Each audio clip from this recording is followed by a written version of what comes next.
Hey everyone, welcome back to the channel. Today we're looking at two sovereign citizen cases, including a follow-up to someone we've covered before. Last time, this guy decided to fire his attorney because she refused to pursue his bizarre right to travel theory. And now, instead of reconsidering his strategy, he has chosen to represent himself. Somehow, he thinks that's going to work. So, let's get into it. Call Mr. Smith's matter if the parties want. That is 25T 435.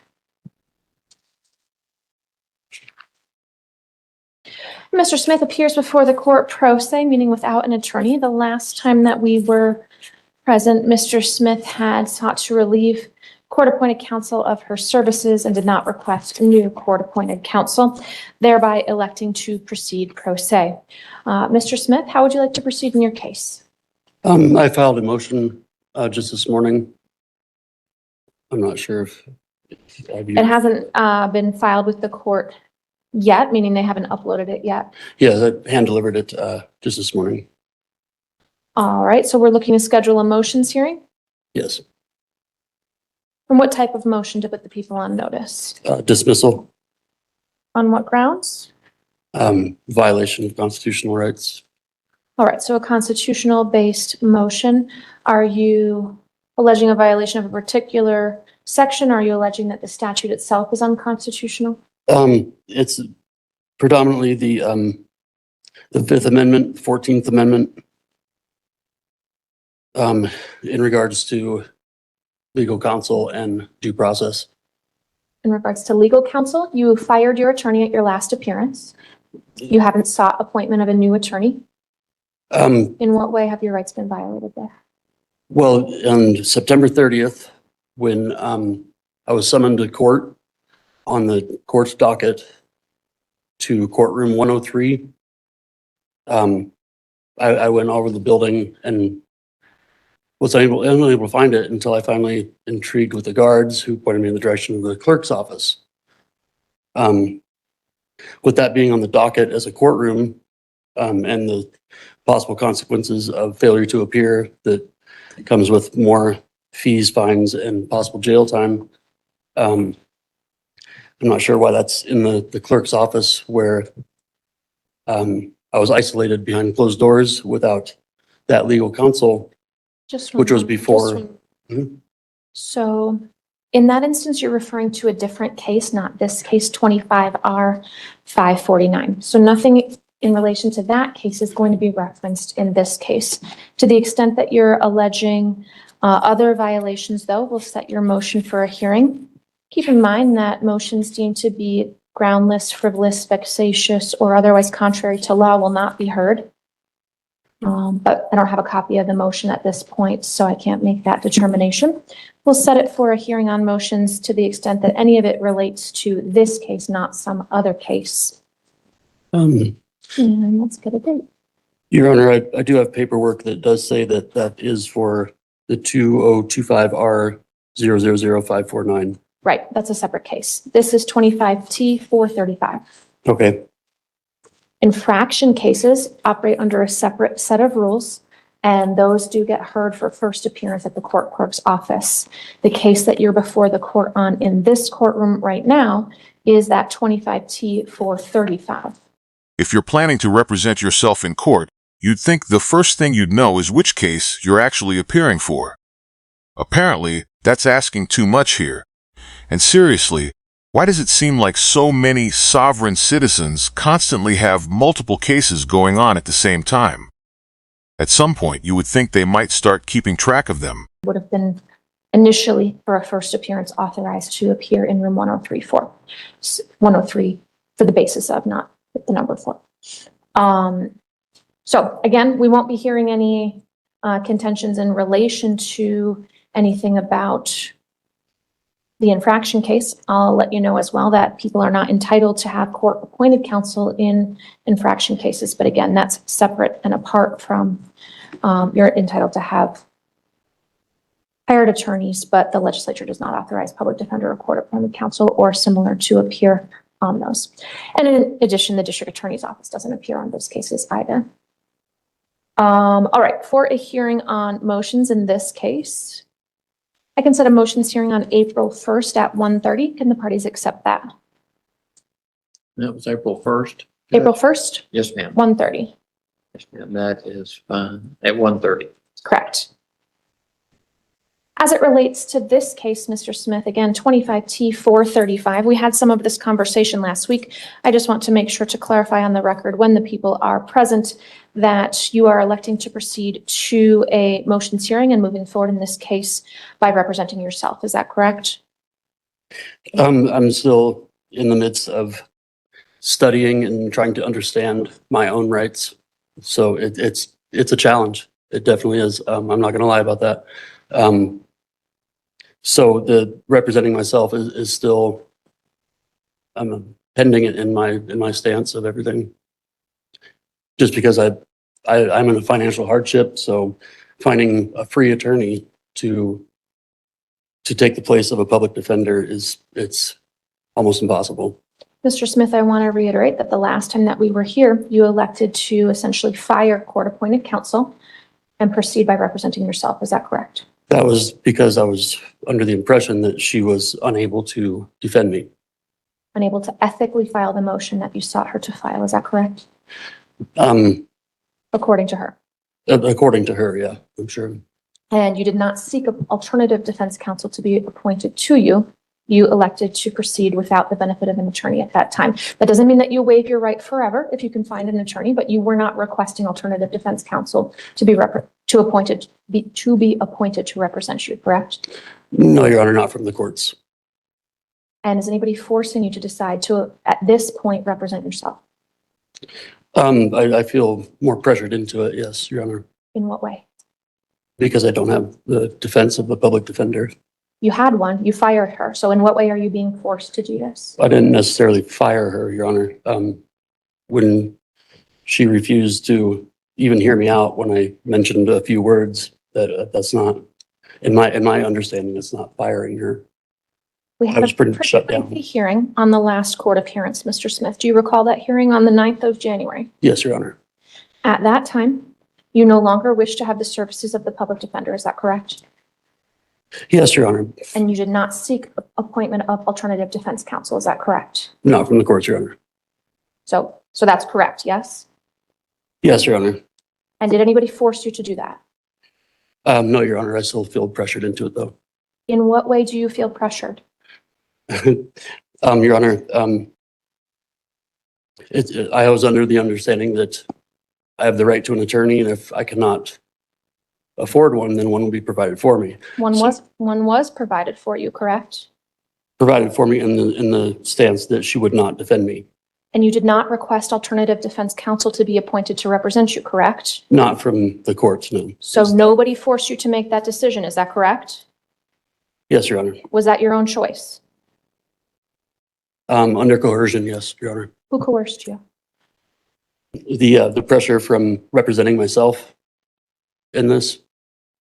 I was under the impression that's what you guys were telling me was, since the public defender would not defend me, my only option was to seek my attorney on my own cost and time and effort, or represent myself. That's not what happened. What you were told was that if you refused to accept that your proposed defense was legally baseless and your public defender wasn't willing to present those arguments, you had two choices. You could hire a private attorney, or you could represent yourself. You already explained that you couldn't afford private counsel, so you chose to go pro se. And judging by what's happening now, that decision hasn't exactly worked out well. For that now? No, Your Honor. Is anybody forcing you to make that decision? No, Your Honor. Is it your own voluntary choice? Yes, Your Honor. Are you under the influence of any drugs, alcohol, intoxicants, or prescriptions that affect that decision? No, Your Honor. Do you understand that you're going to be held to the same legal standard as a licensed attorney? I'm still under study and research and education of myself. Do you understand that you're going to be held to the same standard as a licensed attorney? To an extent, yes. I'm telling you, you're going to be held to the same standard as a licensed attorney. Do you understand that? Yes, Your Honor. Do I need to? I'm not asking if you understand all of the things that licensed attorneys have had to go through in order to be licensed. I'm asking you whether or not you understand that the standard that you will be held to is that of an attorney.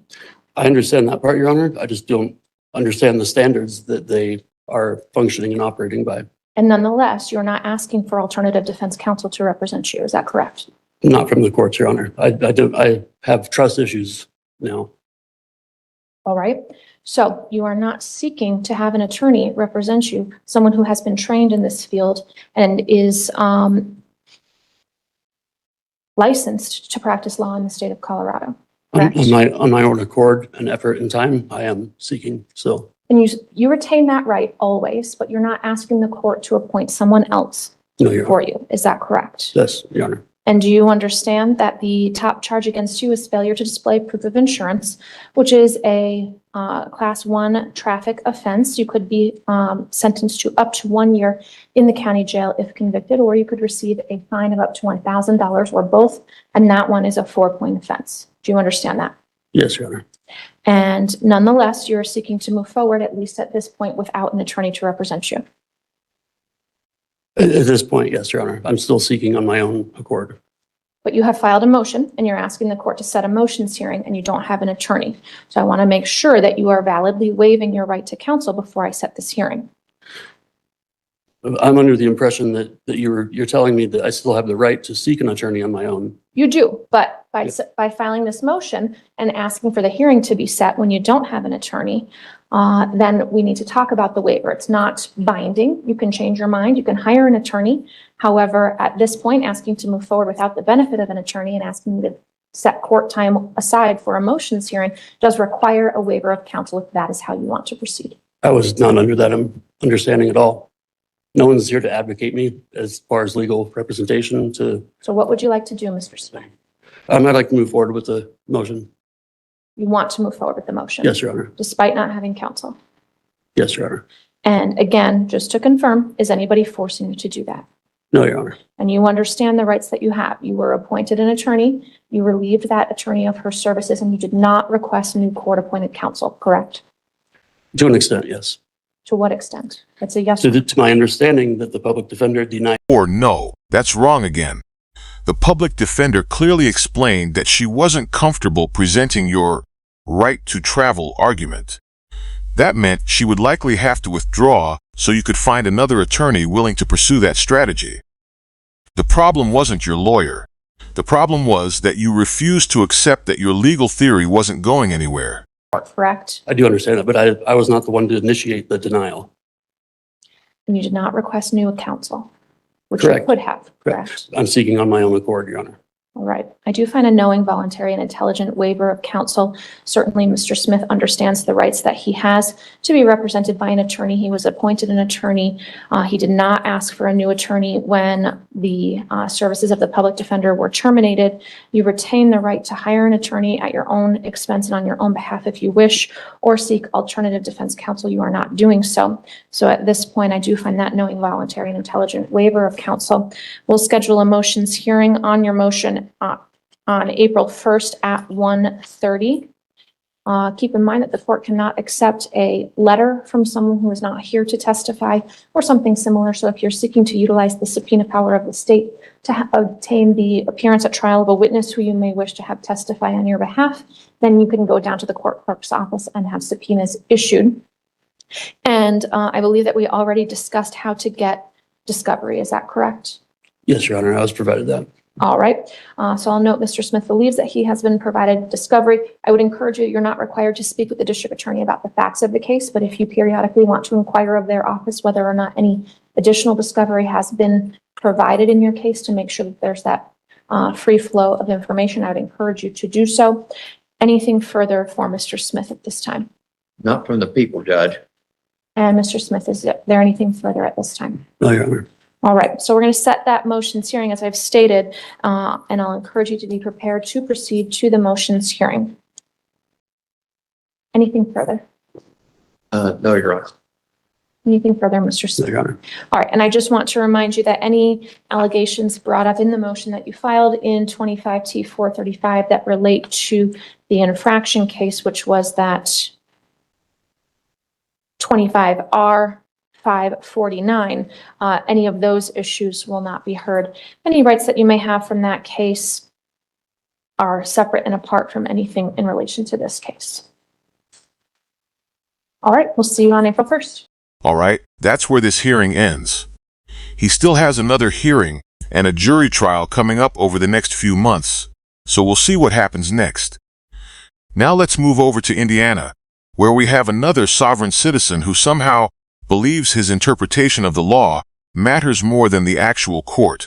And, as you're about to see, that confidence doesn't exactly come with a good understanding of how court works. Museum 250, it is separate initial hearing. This is a recall, Your Honor. Sorry about that.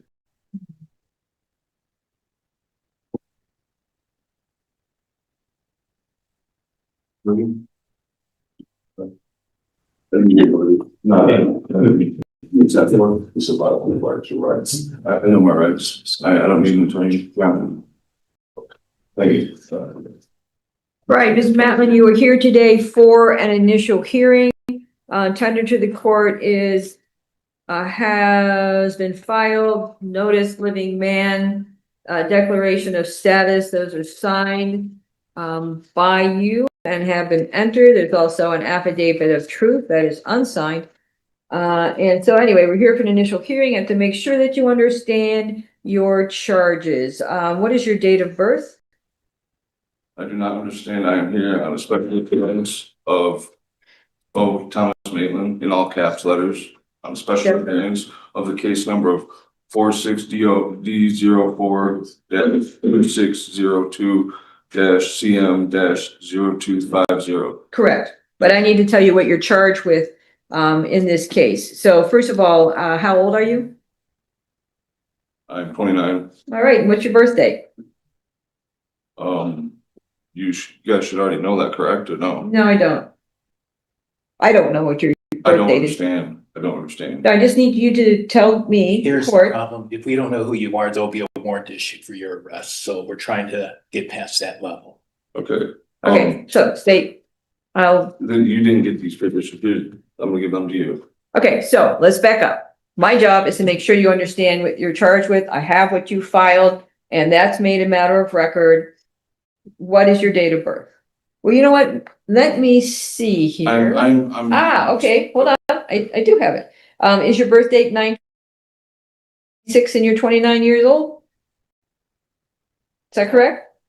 That is my living man. Yes, that's when I was born, but not this all caps name that's on the docket that you sent me papers for. Okay, yeah, so Special your appearance. correct name is, I had that right here too.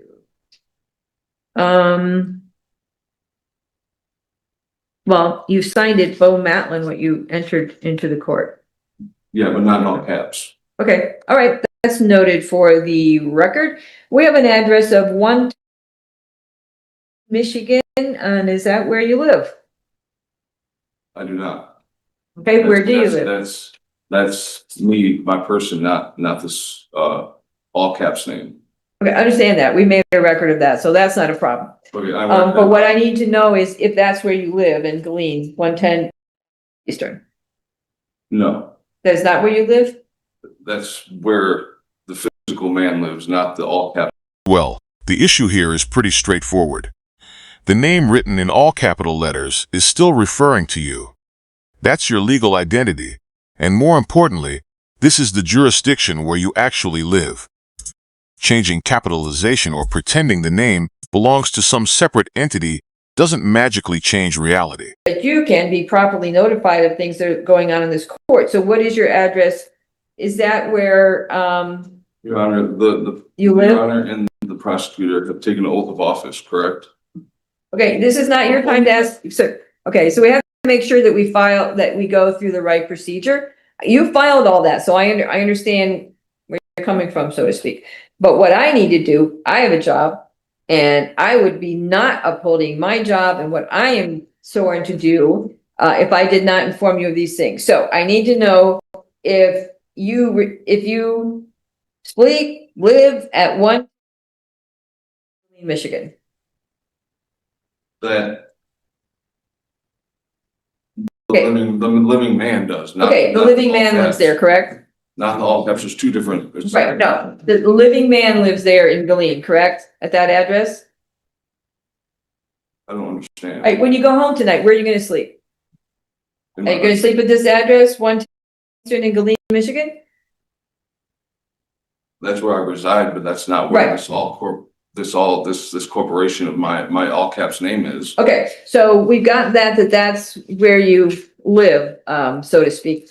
Then I also need to make sure that you understand your constitutional rights. So do you know what your constitutional rights are as a defendant in this court? Yeah. Everyone in the Constitution gives you certain rights that have to be followed, as a defendant here. So do you know what your constitutional rights are? Yeah, I state on record my constitutional law, section 39329 is Chicago Motor Coach versus Chicago, Lagar Chicago versus Chicago, Lagar versus Chicago, 29NE934. Okay, that obviously is not a case that would be applicable here because this is Indiana, but I need to make sure that you understand that you have the right to assistance of a lawyer if you want one. If you intend to hire one, you have to do within 10 days. And if any deadlines are missed or legal issues or defenses that could have been raised, could be waived or given up. If you're unable to afford a lawyer, the court will appoint one for you. You have the right to a speedy and public trial to the judge or a jury. And if you want a jury trial, there has to be a written demand with the court 10 or more days before the trial date. You have the right to require the state to prove the elements of the charge against you beyond a reasonable doubt at a trial in order to obtain a conviction against you. And throughout these proceedings, you are presumed to be innocent. You have the right to hear and cross-examine all witnesses appearing against you. You have the right to require witnesses to be present at any hearing or trial to testify on your behalf. And the court would assist you in that right by issuing subpoenas. You have the right to remain silent. You cannot be compelled to make any statement or testify against yourself at any hearing or trial. Anything you do say could be used against you. You have the right to be tried in the county in which this offense allegedly occurred. You have the right to appeal to a higher court if convicted. You have the right to demand the nature and cause of accusation against you and to have a copy of the information. If you plead guilty, you would give up those rights. Now, I'm not going to ask you if you agree with those things. I'm going to ask you if you understand what it is that I just read. I do not understand. Okay, what don't you understand? That was wrong. Well, I mean, I just stated where I stand. Understand, but Understand. okay, those are your rights under the Constitution of the United States of America, as well as the Constitution of the state of Indiana.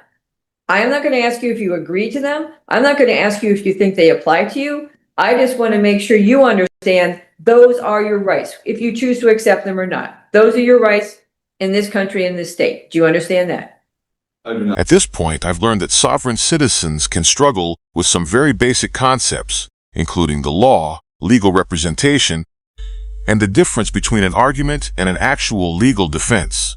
Somehow, every simple explanation turns into another complicated theory that only makes their situation worse. Court, and so that you have been apprised of them. So state, could you tell the defendant what he's charged with and what the possible penalties are? Your Honor, he is charged by way of information that alleges that on January 31, 2026, in LaPorte County, state of Indiana, the defendant unlawfully, knowingly, or intentionally operated a motor vehicle upon a highway, a Ford Ranger with Michigan license plates D as in David, P as in Peter, T as in Tom, 9082, having never received a valid operator's license and not being exempt from those requirements under section 9-1-4-27. That is a Class C misdemeanor. A Class C misdemeanor is 60 days in the LaPorte County Jail and a $500 fine. All right, so Mr. Maitland, again, I'm not going to ask you if you agree with that or if you think you're subject to that law, which of course we've established that you are, but you understand what the state is saying that you did that's against the law. Do you understand what that is that they're saying, that you hadn't ever received a license? I mean, he stated a statute. That's not law. That's not constitutional law. You just asked me if I understand my constitutional law, and I do understand my constitutional law. And what he stated is a statute that doesn't apply. Okay, so let me stop you there. So the statutes are pursuant to the Constitution. We can have no statute that violates the Constitution of the United States or the state of Indiana. So you can make your arguments on the law. All I need to know is if you understand what the prosecutor said. I do not, I do not understand. Okay, so what the prosecutor did, the prosecutor read to you what they have charged you with, the state of Indiana, what they charge you with, and what the penalty could be for you. Yes, ma'am. So we're gonna make a record that that was read clearly out to you, and as the charge and the possible penalties, so that that has been done on the record. I'm gonna enter a preliminary plea of not guilty for you. And are you going to hire a lawyer, represent yourself, or ask for the public defender? I'm gonna represent myself. Okay, all right, we'll make a record of that. I do need to tell you, however, you have the constitutional rights to represent yourself in this court. However, you will be going against the state, and they are attorneys who are licensed, who are very experienced,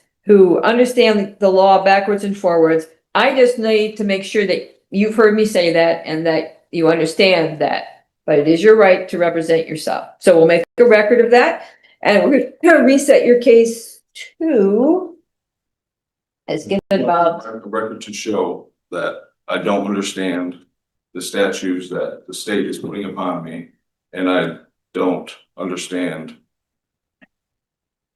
where the constitutional law is coming from, because I'm stating the constitutional law, and you swore under an oath of office, and so did the prosecutor. So if you guys don't want to stand the oath of office, then we'll have to proceed from there. okay, all right, understood. Your next court date? I just gave them one form vote to self-represent, just so you. Okay, all right, so we got a form there, so you know what you need to do as a self-rep to represent yourself. And our next court date is March 25th at 12:45. March 25th at 12:45. All right, that's the end of this case for now. He has another hearing coming up next week, so I'll be keeping an eye on what happens, and hopefully bringing you that update shortly afterward. I'm especially interested in this one because, out of all the sovereign citizens I've covered recently, this guy is definitely near the top of the list. If you enjoyed the video, hit the like button, leave your thoughts in the comments, and subscribe with notifications turned on so you don't miss the next case.